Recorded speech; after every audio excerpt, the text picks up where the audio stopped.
Новый ремонт телефона разбирающим с элементами Satisfaction.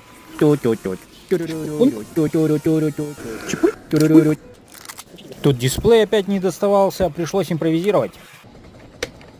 Вот это поворот! Ну и все, мои импровизации всегда дают положительный результат. Далее чистим телефон и проверяем дисплей. Дальше уже я вклеиваю дисплей и все закручиваю обратно. Теперь телефон готов к доставке. Еще я понял, что ни разу в жизни не играл в гольф. Но в конечном итоге решил воспользоваться стандартными способами доставки.